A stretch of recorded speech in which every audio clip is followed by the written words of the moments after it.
नमस्कार साथियों, मैं बालमुकुंद धुरिया। लोकसभा चुनाव के समाप्त होने में बस 2 दिन और बचे हैं। आज 28 तारीख है और 30 तारीख 5 बजे प्रचार बंद हो जाएगा। 1 तारीख को अंतिम चरण का वोट पड़ना है और उसके बाद 4 को गिनती है। 4 को ये बात साफ हो जाएगी कि देश में मोदी की सरकार रहेगी कि मोदी की सरकार जाएगी, नई सरकार बनेगी कि यही सरकार रहेगी। लेकिन इस सब ट्वीट्स के बीच आज इंडिया गठबंधन के दोनों नेता, खास करके उत्तर प्रदेश के संदर्भ में हम कह रहे हैं, बनारस में लोगों ने संयुक्त रैली की। बनारस सीट गठबंधन में कांग्रेस के पास है और अजय राय जी उसके कैंडिडेट हैं। अजय राय कांग्रेस के प्रदेश अध्यक्ष, वो बनारस से लड़ रहे हैं। भारतीय जनता पार्टी से वहां नरेंद्र मोदी जी कैंडिडेट हैं, पिछली बार सांसद भी रहे हैं। आज की जो सभा हुई, जिस तरह से अखिलेश जी बोलते हैं उन्होंने बोला, जिस तरह से राहुल जी बोलते हैं उन्होंने बोला। लेकिन चूंकि बनारस में सभा हो रही थी, इसलिए बनारस को लेकर लोगों ने खूब तंज कसा प्रधानमंत्री के ऊपर। क्यूटो से लेकर जो बुलेट ट्रेन चलने वाली थी, जो गंगा की सफाई हुई, ये सब अखिलेश जी ने अपने भाषण में बोला। और बोला उन्होंने कि बीएचयू के छात्रा के साथ जिन लोगों ने जिन्ह किया वो भाजपाई लोग थे और भाजपा की करनी में कथनी में कितना अंतर है, ये बनारस से ज्यादा और कोई नहीं देख रहा है। राहुल गांधी जी ने भी अपने तरीके से ही खूब तंज कसा। भी 2 दिन पहले प्रियंका गांधी और जो अखिलेश जी की पत्नी है, उनका एक रोड शो हुआ बनारस के भीतर। जबरदस्त भीड़ रही, हालांकि अखबारों ने इसको कवर नहीं किया उस लेवल पे। लेकिन अखिलेश जी ने एक बात कही आज सभा में कि हम लोग तो देख रहे थे कि उत्तर प्रदेश में एक सीट पे लड़ाई गंभीर है, लेकिन आज बनारस की जनता ने ये बता दिया कि बनारस की सीट पे भी लड़ाई नहीं है और ये सीट हम जीत रहे हैं। अब इसको ओवर कॉन्फिडेंस या अपने लोगों को उत्साहित करने वाला ही समझ लीजिए। ये अमूमन लोग मान रहे हैं कि भाई बनारस वाली सीट मोदी जी जीतेंगे, तो चुनाव का फैसला तो 4 को होगा और मोदी जी जीतेंगे हारेंगे ये तो बनारस वाले तय करेंगे।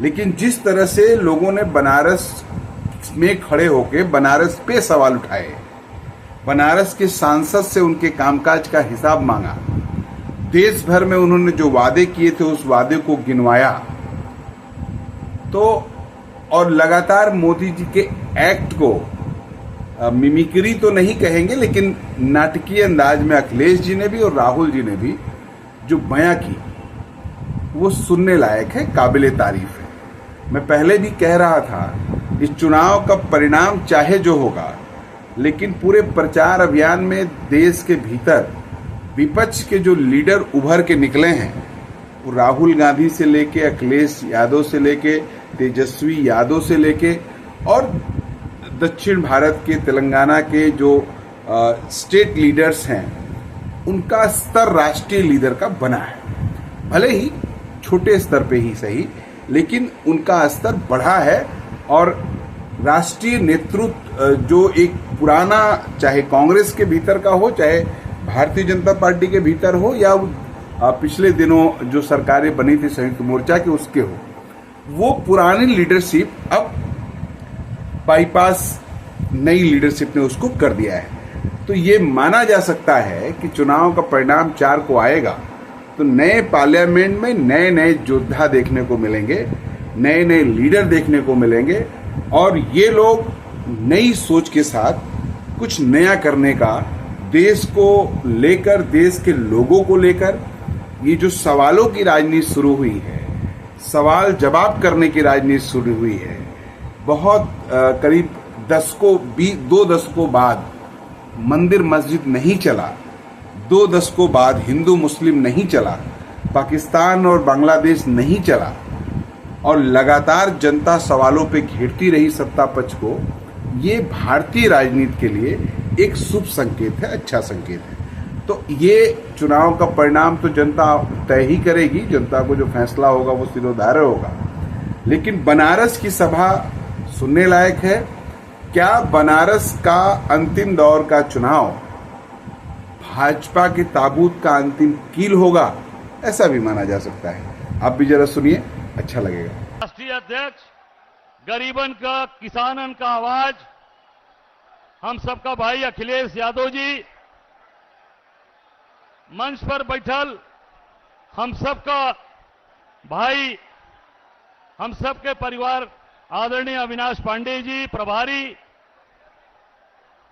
विधानमंडल दल की नेता आराधना मिश्रा मोना जी, प्रमोद तिवारी जी, राजेश तिवारी जी, हमारे जिला अध्यक्ष, हम सबका प्रिय भाई राजेश्वर पटेल जी, समाजवादी पार्टी के जिला अध्यक्ष सुजीत यादव जी, शहर अध्यक्ष हम सबका राघवेंद्र, छोटा भाई राघवेंद्र चौबे, समाजवादी पार्टी का दिलीप डे जी, और हम सबका बड़ा भाई, आप सबका मंत्री रहल सुरेंद्र पटेल जी, और सभी हमारे सम्मानित मंच पर बैठल हमारे सभी बड़ा नेतागण, कार्यकर्ता, साथी, बहनों, सभी काशी वासियों के हमार प्रणाम हो, दंडवत हो, पलगी हो कि आप सब लोग यहां मोहन सराय के आज मैदान में यहां इकट्ठा भयल हुआ।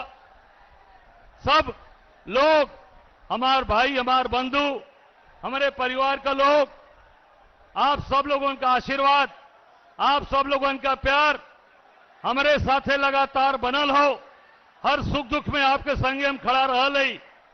यहां का लोग एक बाहरी ठग के ऊपर विश्वास कैलन, जो लगातार खाली ठगे का काम कैलन, खाली ठगे का काम अगला कैलस, जनता के बेवकूफ बनावे का काम कैलस, किसानन का जमीन औने पौने दाम पे लेके खाली गुजराती जो व्यापारी हुए उनके बेचे का काम कैलस।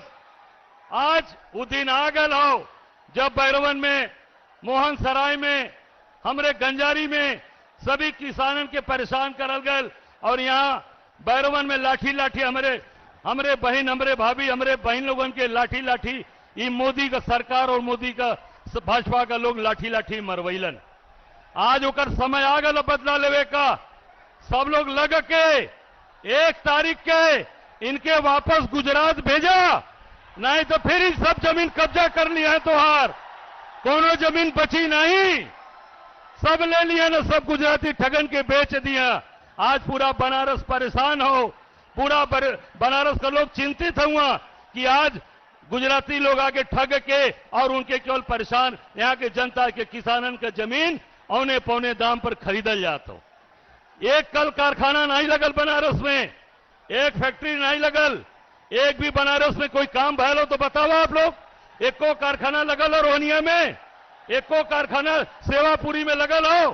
खाली जनता के ठगे का काम, जनता के भरमावे का काम, और गुजराती के सारा काम, यहां का काम क्या करेला, सारा ठेकेदारी का काम क्या करेला।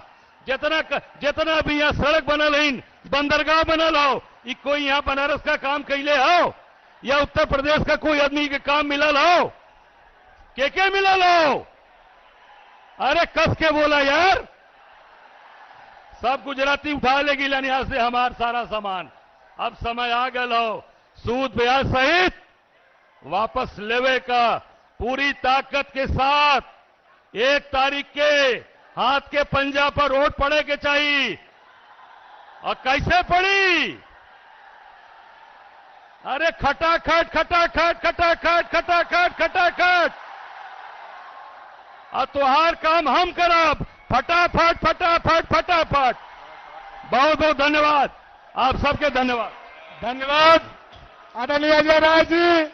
निश्चित रूप से बहुत सारे वक्ता हैं, लेकिन आज हम सब लोग केवल अपने महबूब नेता को सुनने के लिए उपस्थित हुए हैं। मैं सीधे अब सबके नेता आदरणीय अखिलेश यादव जी से निवेदन करूंगा कि आए मंच का संबोधन करें, आप सबका संबोधन करें।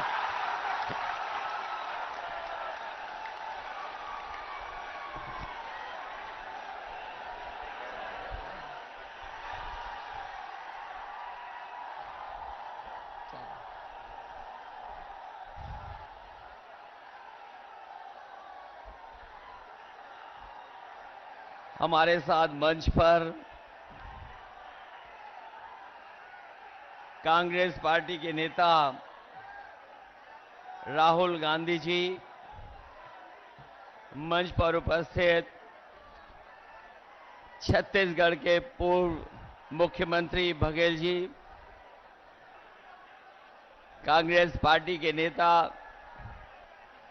प्रमोद तिवारी जी, समाजवादी पार्टी के हमारे जिले के अध्यक्ष लक्कड़ यादव जी, मंच पर उपस्थित समाजवादी पार्टी की सरकार में रहे मंत्री हमारे पटेल जी, किशन दीक्षित जी और बड़ी संख्या में कांग्रेस और समाजवादी पार्टी के नेता जो मंच पर हैं, सभी इंडिया गठबंधन के सहयोगी सभी नेतागण और इस चुनावी जनसभा में आए हुए हमारे सभी आदरणीय किसान भाई, आदरणीय बुजुर्ग, माताएं, बहनें और बड़ी संख्या में हमारे नौजवान साथी पत्रकार बंधुओं, मैं सबसे पहले वाराणसी के लोकसभा के यहां पर उपस्थित आप सबका बहुत बहुत धन्यवाद और आभार प्रकट करना चाहता हूं। मैं देख रहा हूं जहां पंडाल हमारा पूरा भरा दिखाई दे रहा है, वहीं बाईं तरफ मंदिर से लेकर के सड़कों तक पे लोग हैं। बड़ी संख्या में साथी हैं जो मंच के पीछे हैं, दाईं तरफ हैं। और ये जो उत्साह है और जो जोश दिखाई दे रहा है, ये जोश और उत्साह इस बार परिवर्तन के लिए मतदान करने जा रहा है। और मुझे पूरा भरोसा है कि यहां के लोग इस बार इंडिया गठबंधन के प्रत्याशी कांग्रेस पार्टी के प्रदेश के अध्यक्ष अजय राय जी को अपना एक एक वोट दे करके न केवल जिताने का काम करेंगे बल्कि रिकॉर्ड मतों से उन्हें जिताने का काम करेंगे। मैं जब भी आपके शहर में आता हूं तो मैं सोचता हूं कि मैं काशी में आया हूं कि क्यूटो में आया हूं।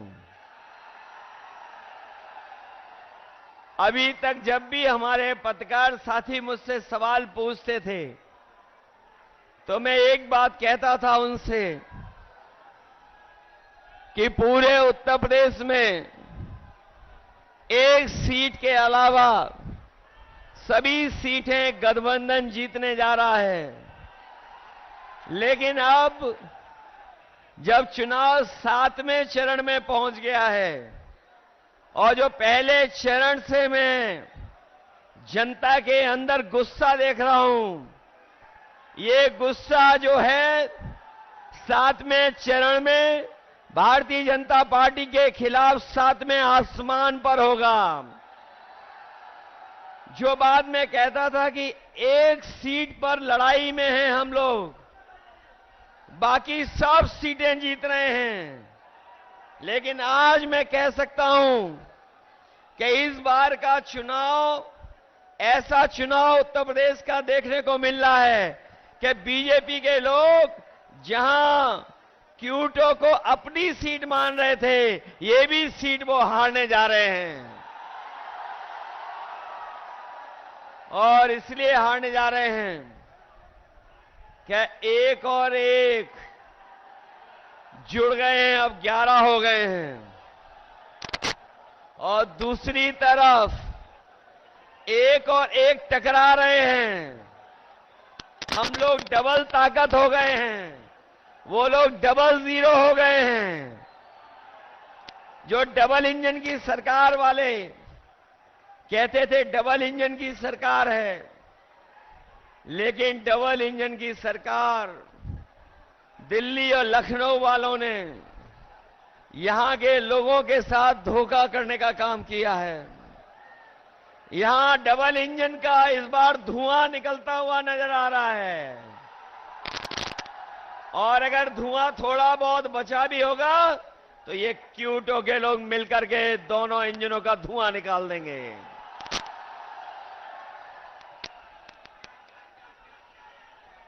वैसे तो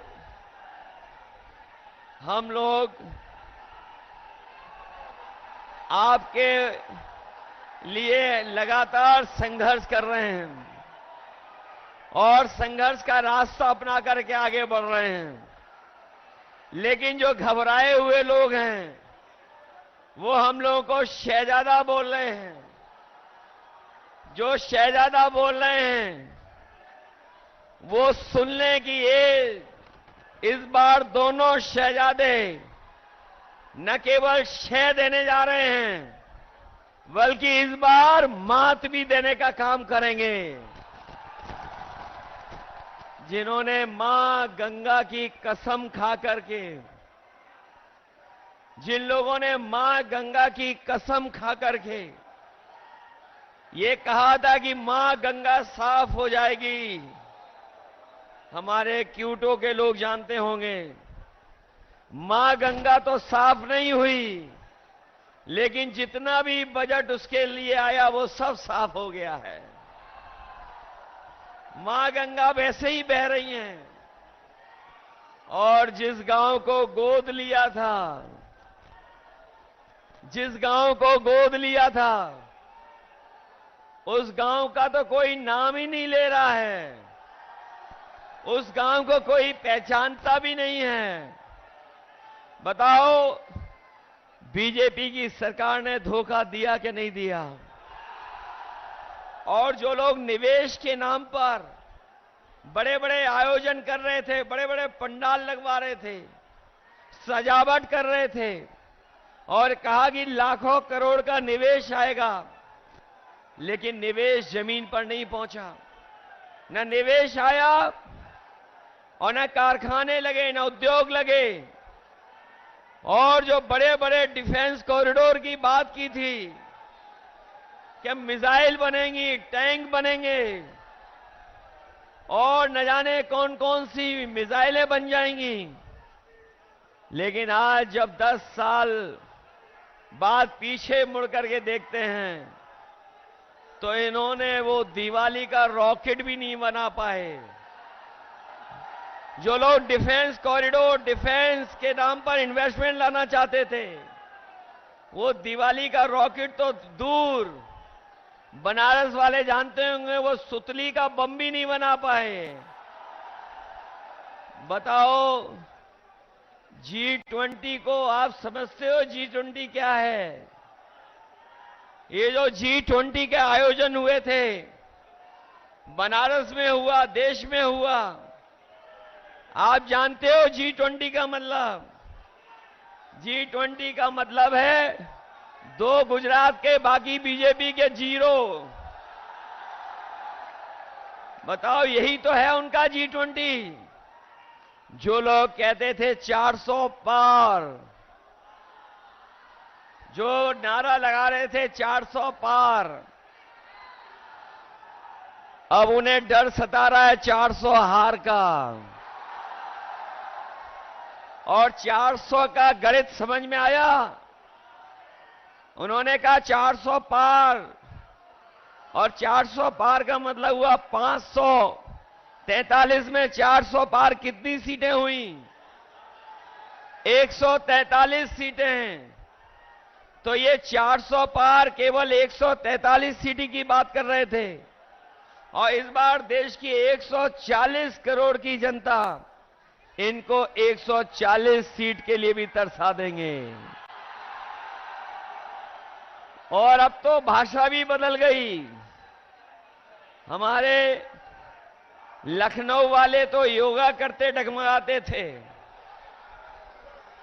हमारे लखनऊ वाले वो जब योगा करते थे तो वो डगमगा जाते थे।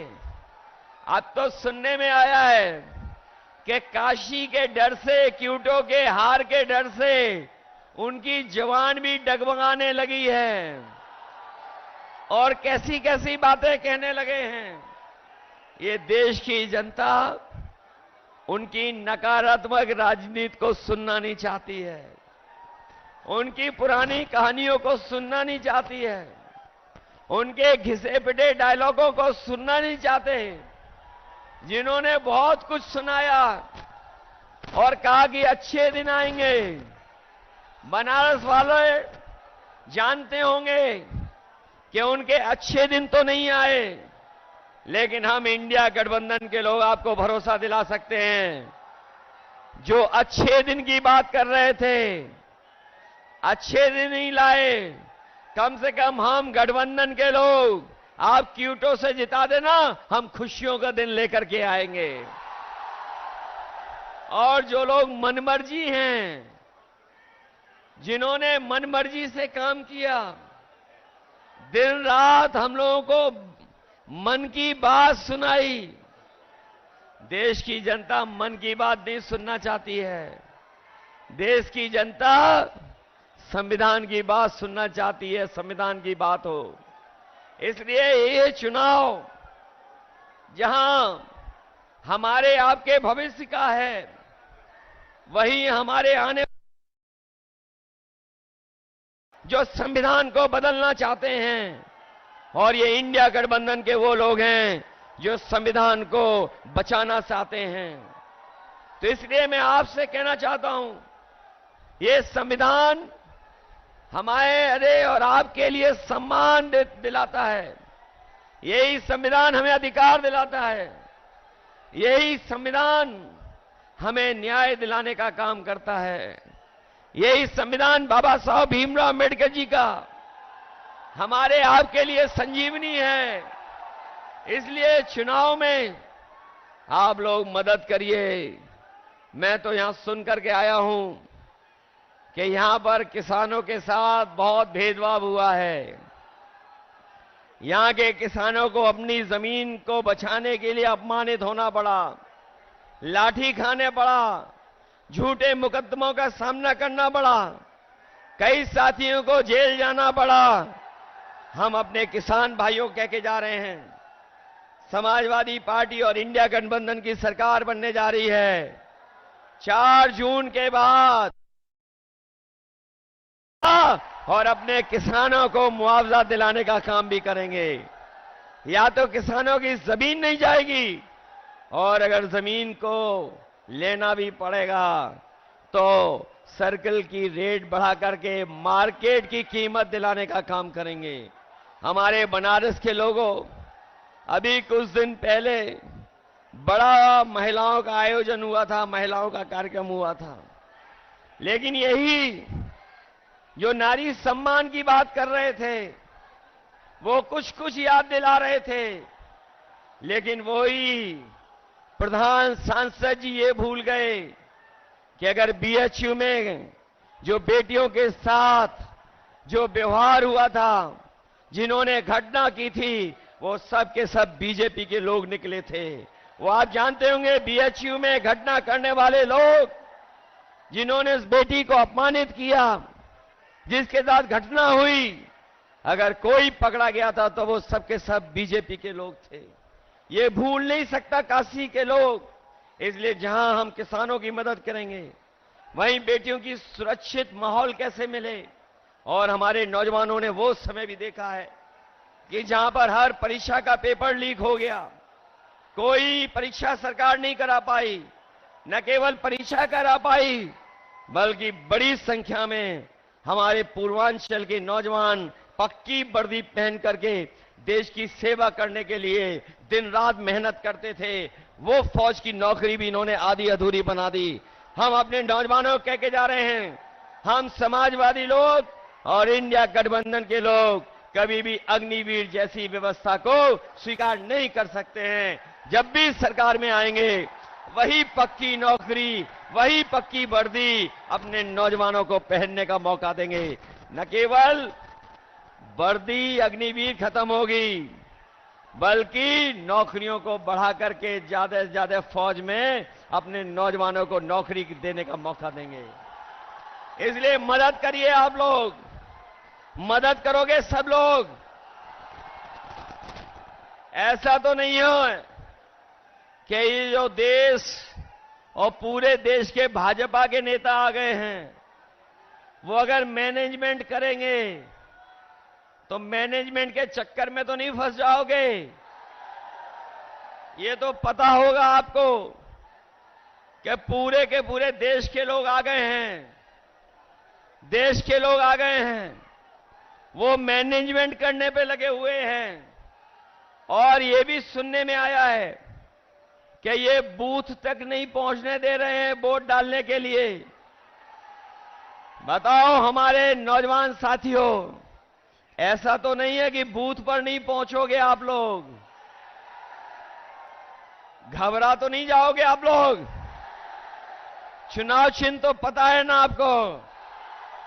हमारे अपने सभी समाजवादियों से और कांग्रेस के साथियों से अपील है कि ये गठबंधन के प्रत्याशी अजय राय जी हैं और उनका चुनाव चिन्ह क्या है? कांग्रेस का चुनाव चिन्ह है पंजा की नहीं है।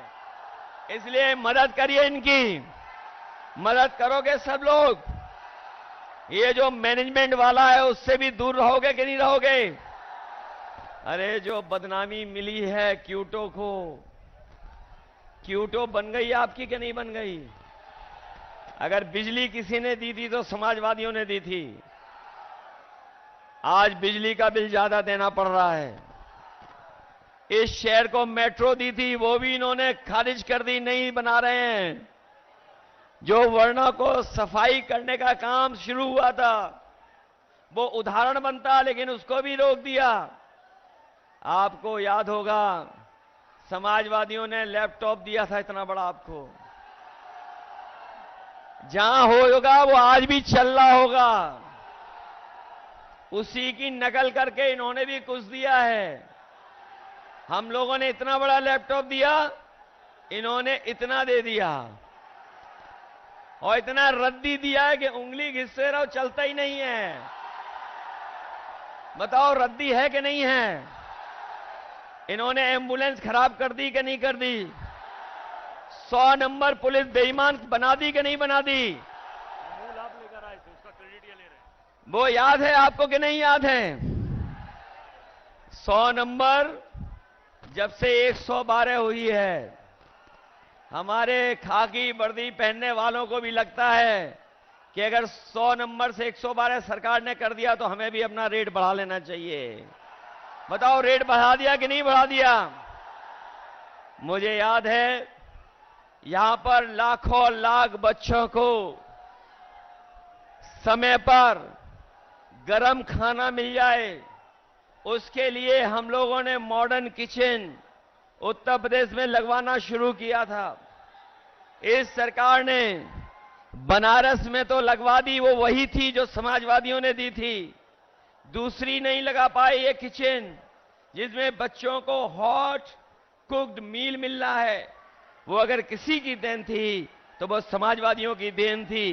केवल यही नहीं, बल्कि आपने देखा होगा देश के प्रधान सांसद जी ने एक गुजरात के अमूल का उद्घाटन किया था। वो अमूल का प्लांट बीजेपी की देन नहीं थी। वो अगर कोई यूपी में उस समय लेकर के आया था तो कानपुर में, लखनऊ में और वाराणसी में उस समय लगाने का अमूल का 5 लाख लीटर प्रतिदिन के दूध के प्रोक्योरमेंट का प्लांट अगर किसी ने लगाने का काम शुरू किया था तो वो समाजवादी लोग थे, भारतीय जनता पार्टी वाले नहीं थे। इसलिए काशी के विकास के लिए और जिन्होंने क्योटो का नाम लेकर के धोखा दिया आपको, हमारे जितने नौजवान हैं ये सब मोबाइल चलाना जानते हैं। मोबाइल चलाना जानते हो कि नहीं जानते हो? कभी क्यूटो की तस्वीर देखी है कि क्यूटो क्या है? मुझे याद है कभी मैं क्यूटो गया था तो टोक्यो से बुलेट ट्रेन में गया था। बताओ बुलेट ट्रेन आ गई क्या नहीं आ गई? आपकी क्यूटो बन गई कि नहीं बन गई? इसलिए आपको जिन्होंने धोखा दिया हो, काशी को जिसने क्यूटो बनाने का सपना दिखाया हो और मां गंगा की कसम खा करके मां गंगा को साफ करने का संकल्प लिया हो, बताओ सब धोखा मिला कि नहीं मिला? ऐसी झूठ बात बोलने वालों के लिए, ऐसे झूठे वादे करने वालों के खिलाफ आप लोग मतदान कर देना और अजय राय जी को ऐतिहासिक वोट देकर के उन्हें जिताने का काम करना। यही निवेदन मैं आप सबसे करने आया हूं। मुझे पूरा भरोसा है कि इस बार आप लोग क्यूटो का इतिहास बनाओगे। लोग भी और क्यूटो वाले भी जान जाएं कि जो क्यूटो का सपना दिखाया जा रहा था, उन्होंने किसको जिता करके भेजा है। बहुत बहुत धन्यवाद आपका। धन्यवाद आदरणीय अखिलेश जी। जैसा आपने कहा है, बनारस के लोग इसको निभाने के लिए तत्पर है और लगातार 2 दिन के गैप के अंदर जिस प्रकार से लोग यहां उपस्थित हुए हैं और लोगों का उत्साह है, इसे देख करके लग रहा है कि निश्चित रूप से 4 तारीख को बदलाव होगा। अब मैं सीधे, अगर मैं कहने में मुझे गुरेज नहीं है, वर्तमान राजनीति के तपस्वी आदरणीय राहुल गांधी जी से निवेदन करूंगा कि अपना उद्बोधन हम लोग को प्रदान कर दे। आदरणीय राहुल गांधी जी।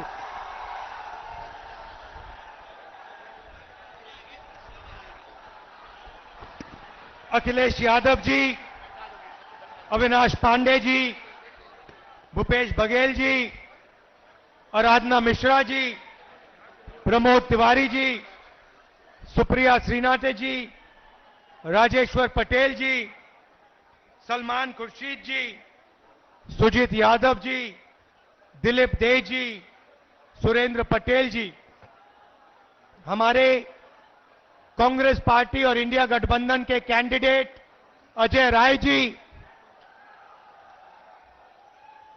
और वीरेंद्र सिंह जी चंदौली से,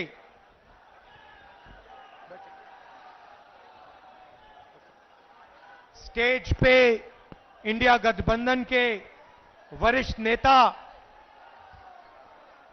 हमारे बब्बर शेर, प्यारे कार्यकर्ता इंडिया गठबंधन वाले, ये जो 2 लड़के छत पे खड़े हैं, आप सबका यहां बहुत बहुत स्वागत। भाइयों और बहनों,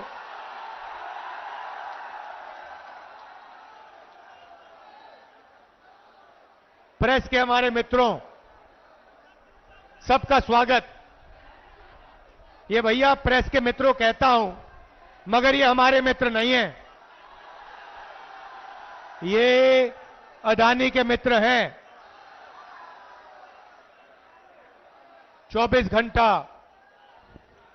कभी अंबानी जी की शादी दिखाएंगे, कभी नरेंद्र मोदी जी का चेहरा। आपने मोदी जी के इंटरव्यू देखे हैं आजकल? देखे? वो 4-5 चमचों वाले देखे? अखिलेश जी से सवाल पूछते हैं, उल्टे सीधे सवाल पूछते हैं, मुश्किल सवाल पूछते हैं। प्रेस कॉन्फ्रेंस में मेरे से कोई भी सवाल पूछ लेते हैं, मगर नरेंद्र मोदी जी के इंटरव्यू में 4 चमचे बैठते हैं और नरेंद्र मोदी जी से पूछते हैं, प्रधानमंत्री जी आप आम कैसे खाते हो? आप आम को छुरे से काट के खाते हो, छील के खाते हो या फिर चूस के खाते हो? नरेंद्र मोदी जी कहते हैं, थोड़ी देर सोचकर ऐसे ऊपर की ओर देख के कहते हैं, मैं कुछ नहीं करता हूं, मैं बाकी हिंदुस्तानियों जैसे बायोलॉजिकल नहीं हूं, मैं हिंदुस्तानियों जैसे बायोलॉजिकल नहीं हूं, मुझे ऊपर से परमात्मा ने भेजा है। हम सब बायोलॉजिकल, नरेंद्र मोदी परमात्मा जी ने भेजा है मिशन पर। अच्छा, मिशन कौन सा? नरेंद्र मोदी जी के अजीब से परमात्मा हैं। वो अदानी जी का काम करवाते हैं, अंबानी का काम कराते हैं, अरबपतियों का काम कराते हैं, बनारसी साड़ी जो बनाते हैं, बनारसी पान जो बनाते हैं उन पर जीएसटी लगा देते हैं, यहां गरीब किसानों की जमीन छीन लेते हैं। नरेंद्र मोदी जी, ये आपके जो परमात्मा है, ये कैसे परमात्मा है? अगर सचमुच में परमात्मा होते तो गरीबों की मदद करवाते, कमजोर लोगों की मदद कराते, अदानी अंबानी की सरकार नहीं चलाते। भाई और बहनों, 16 लाख करोड़ रुपया, 16 लाख करोड़ रुपया अरबपतियों का नरेंद्र मोदी जी ने माफ किया है। मैं आपसे सवाल पूछना चाहता हूं, कुछ दिन पहले पूना में अमीर घर के बच्चे ने, 16 साल 17 साल के बच्चे ने करोड़ों रुपए की गाड़ी चलाकर, पोर्श गाड़ी चलाकर 2 लोगों की हत्या की। कोर्ट ने उस बच्चे को कहा कि 300 शब्द का तुम ऐसे लिखो।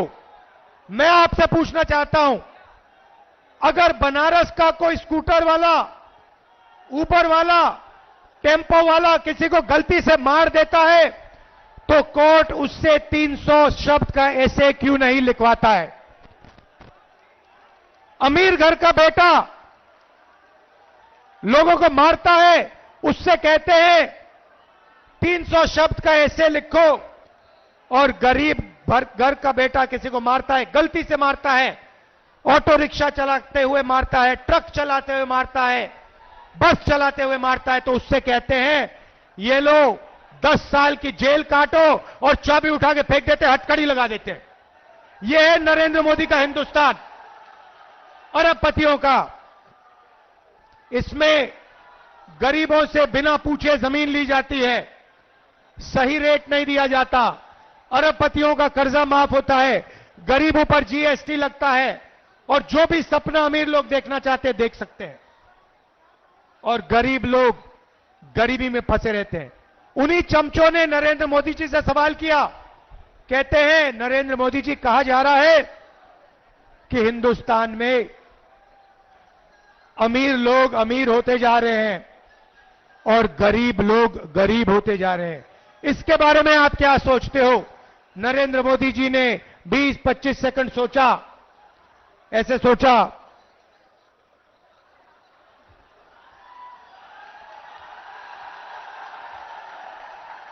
उसके बाद चमचों से कहते हैं तुम क्या चाहते हो कि मैं सबको गरीब बना दूं?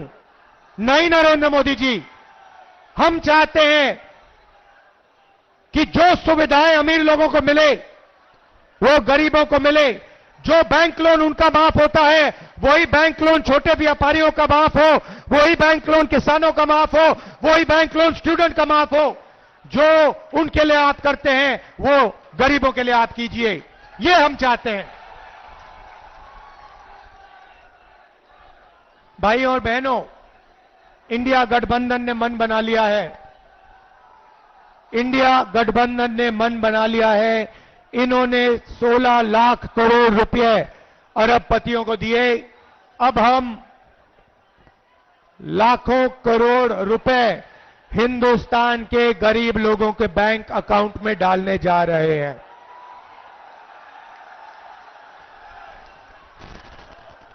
महालक्ष्मी योजना, हिंदुस्तान के सारे गरीब परिवारों की लिस्ट बनेगी। हर परिवार में से एक महिला का नाम चुना जाएगा। इस पवित्र काशी में लाखों लोगों के नाम इस लिस्ट पे आएंगे।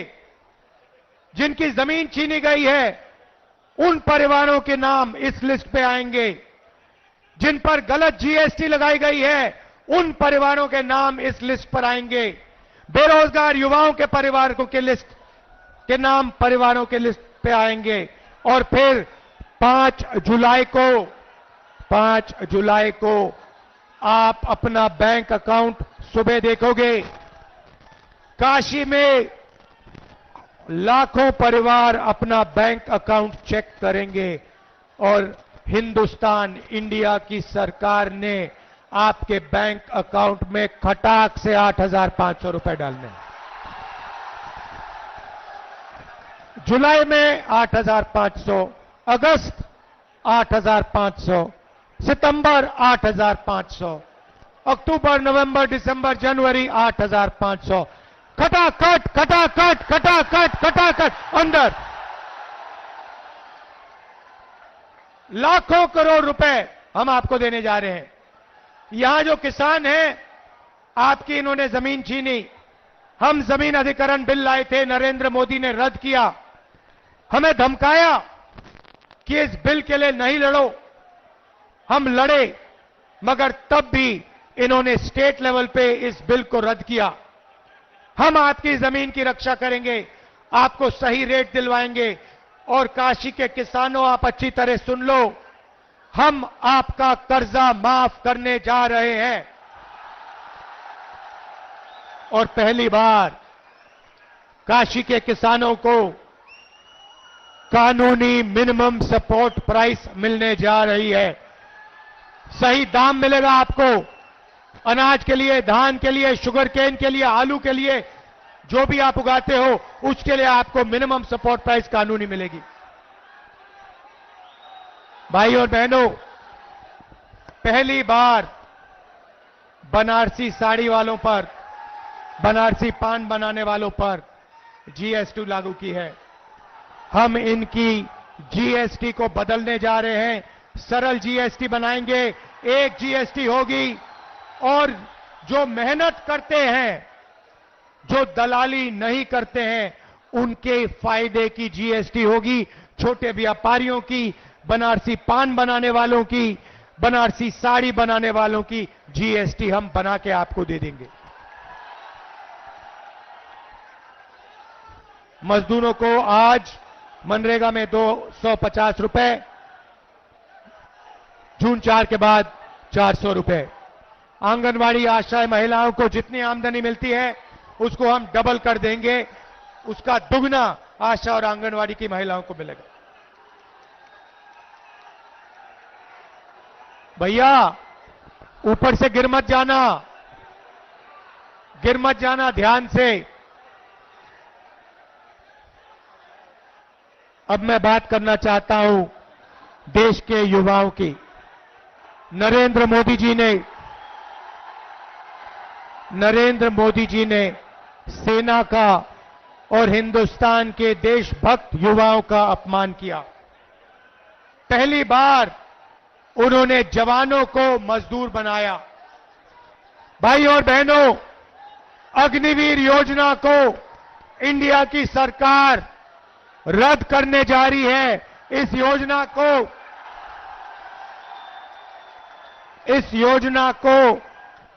4 जून के बाद इस योजना को हम ऐसे फाड़ कर कूड़ेदान में फेंकने जा रहे हैं। एक तरीके का जवान होगा, सबको शहीद का दर्जा मिलेगा, सबको कैंटीन मिलेगी, सबको पेंशन मिलेगी। हम ये अग्निवीर योजना नहीं चाहते हैं। अग्निवीर योजना के माध्यम से नरेंद्र मोदी जी चाहते हैं कि अमीर घर के बेटों को, बच्चों को पेंशन मिले, शहीद का दर्जा मिले, कैंटीन मिले, परिवार की रक्षा हो। और गरीब घर के बच्चों को कहा जाए, शहीद होने के बाद उनके परिवारों को कहा जाए कि हिंदुस्तान की सरकार आपकी देखभाल नहीं करेगी, आपको पेंशन नहीं मिलेगी, आपको शहीद का दर्जा नहीं मिलेगा। ये योजना बेकार की योजना है, नरेंद्र मोदी जी की योजना है। इसको हम खत्म करने जा रहे हैं, कूड़ेदान में फेंकने जा रहे हैं। बेरोजगार युवाओं को हमारा पहला काम 30 लाख सरकारी नौकरी देने का होगा। खाली पड़ी आपके हवाले कर देंगे। भाइयों बहनों, सच्चाई यह है कि नरेंद्र मोदी जी ने नोटबंदी की, युवाओं से रोजगार छीना, छोटे व्यापारियों को खत्म किया, स्मॉल मीडियम बिजनेस खत्म किया, अरबपतियों को फायदा पहुंचाया। युवाओं को हम पहली नौकरी पक्की योजना देने जा रहे हैं। बैंक में खटाखट 8,500 रुपए, साल का 1 लाख रुपए, बेहतरीन ट्रेनिंग, 1 साल की नौकरी, बैंक अकाउंट में 1 लाख रुपए, प्राइवेट सेक्टर, पब्लिक सेक्टर, सरकारी अस्पताल, सरकारी कॉलेज, सरकारी ऑफिसेज में। हिंदुस्तान को बदलने की 2 योजनाएं हैं।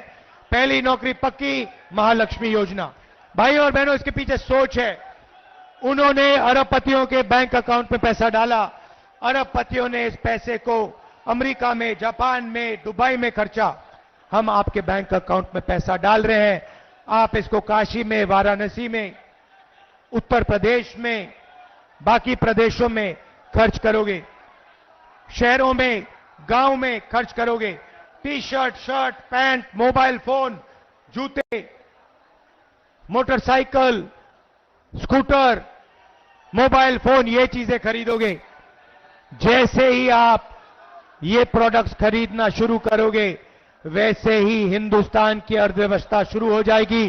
फैक्ट्रियां एक बार शुरू हो जाएंगी, मेड इन इंडिया होगा, मेड इन चाइना का मुकाबला होगा, और उन्हीं फैक्ट्रियों में हिंदुस्तान के करोड़ों युवाओं को रोजगार मिलेगा। हम हिंदुस्तान की अर्थव्यवस्था को जंप स्टार्ट कर रहे हैं, चेन बना रहे हैं।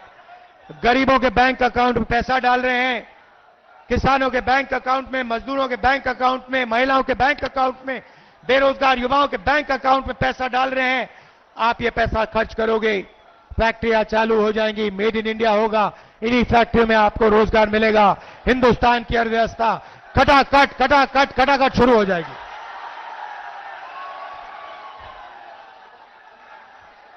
भाई और बहनों, अब अच्छी तरह सुनो, मैं आपको एक बात बताना चाहता हूं।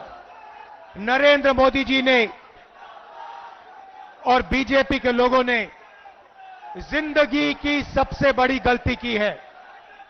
दलित भाइयों, पिछड़े भाइयों, आदिवासी भाइयों और बहनों, नरेंद्र मोदी जी ने और उनके नेताओं ने खुलकर अंबेडकर जी के कॉन्स्टिट्यूशन पर, अंबेडकर जी के संविधान पर आक्रमण किया है। उनके नेताओं ने साफ कह दिया है कि अगर वो चुनाव जीतेंगे तो अंबेडकर जी के कॉन्स्टिट्यूशन को, अंबेडकर जी के संविधान को वो फाड़ के फेंक देंगे। एक नेता ने नहीं कहा, अनेक नेताओं ने कहा है। वो इस किताब को, आपके भविष्य को, आपके दिल के भावनाओं को रद्द करना चाहते हैं, फाड़ के फेंकना चाहते हैं। ये इनकी जिंदगी की सबसे बड़ी गलती है। मैं इनसे कहना चाहता हूं, ये संविधान अंबेडकर जी ने दिया, गांधी जी ने दिया, नेहरू जी ने दिया, और हिंदुस्तान की जनता ने, पिछड़ों ने, दलितों ने, आदिवासियों ने, किसानों ने, मजदूरों ने दिया। इस पर आपने आक्रमण किया, ये आपकी जिंदगी की सबसे बड़ी गलती है। मैं काशी की जनता को कहना चाहता हूं, इस संविधान को कोई शक्ति नहीं छू सकती। नरेंद्र मोदी छोड़ो, कोई पैदा नहीं हुआ है दुनिया में जो इसको छू सकता है, इसको फाड़ सकता है। भाई और बहनों, मैं आपको एक बात कहना चाहता हूं, एक बात समझिए और आप ये लिख के ले लीजिए। कहा जा रहा है, मीडिया में कहा जा रहा है कि अजय राय जी, नरेंद्र मोदी हिंदुस्तान के प्रधानमंत्री से लड़ रहे हैं। अजय राय जी आइए आगे। काशी की जनता, मैं आपको एक बात बताना चाहता हूं, ये लड़ाई गरीबों और अरबपतियों के बीच में लड़ाई है। और अब मैं जो कह रहा हूं, ये अच्छी तरह सुन लीजिए। ये चुनाव अजय राय जी और प्रधानमंत्री को चुनने का चुनाव नहीं है, क्योंकि नरेंद्र मोदी जी प्रधानमंत्री नहीं बन रहे हैं। इस चुनाव में मुकाबला है नरेंद्र मोदी जी और अजय राय जी के बीच में मुकाबला है। मगर मैं आपको गारंटी कह के कह रहा हूं कि इस देश के प्रधानमंत्री 4 जून को नरेंद्र मोदी जी नहीं होंगे। इसीलिए ये चुनाव प्रधानमंत्री कैंडिडेट और अजय राय के बीच में नहीं है। ये चुनाव सिर्फ नरेंद्र मोदी जी और अजय राय जी के बीच में है। और मैं गारंटी कह के कह रहा हूं कि जबरदस्त लड़ाई है और इस लड़ाई को अजय राय जी जीत भी सकते हैं, भारी बहुमत से जीत सकते हैं। क्योंकि ये लड़ाई बनारस के ऑटो रिक्शा वाले, बनारसी साड़ी बनाने वाले, बनारस के किसानों, मजदूरों, गरीब लोगों के बीच में है। ये लड़ाई दलित, आदिवासी, पिछड़ा वर्ग, गरीब जनरल कास्ट और अरबपतियों के बीच में है। इन अरबपतियों ने आपसे सब कुछ छीना, सब कुछ पिछले 10 साल नरेंद्र मोदी जी ने इनको दिया। आपके एयरपोर्ट, आपके पोर्ट, आपका इंफ्रास्ट्रक्चर, सड़क के कॉन्ट्रैक्ट, डिफेंस इंडस्ट्री, अग्निवीर योजना अदानी जी के लिए बनाई गई है, हिंदुस्तान के जवानों के लिए नहीं बनाई गई है। तो याद रखिए जो मैंने कहा है, ये चुनाव, ये जो वाराणसी का चुनाव है, इस चुनाव में हमारे कैंडिडेट अजय राय जी जीत हासिल करेंगे। आप सबका दिल से धन्यवाद। समाजवादी के कार्यकर्ता, कांग्रेस पार्टी के कार्यकर्ता, इंडिया गठबंधन के कार्यकर्ता, आप सब मिलकर लड़ रहे हो, बहुत गर्व होता है। भारी बहुमत से अजय राय जी को जिताइए। नमस्कार, जय हिंद, जय उत्तर प्रदेश। सभी लोग बैठे रहिए।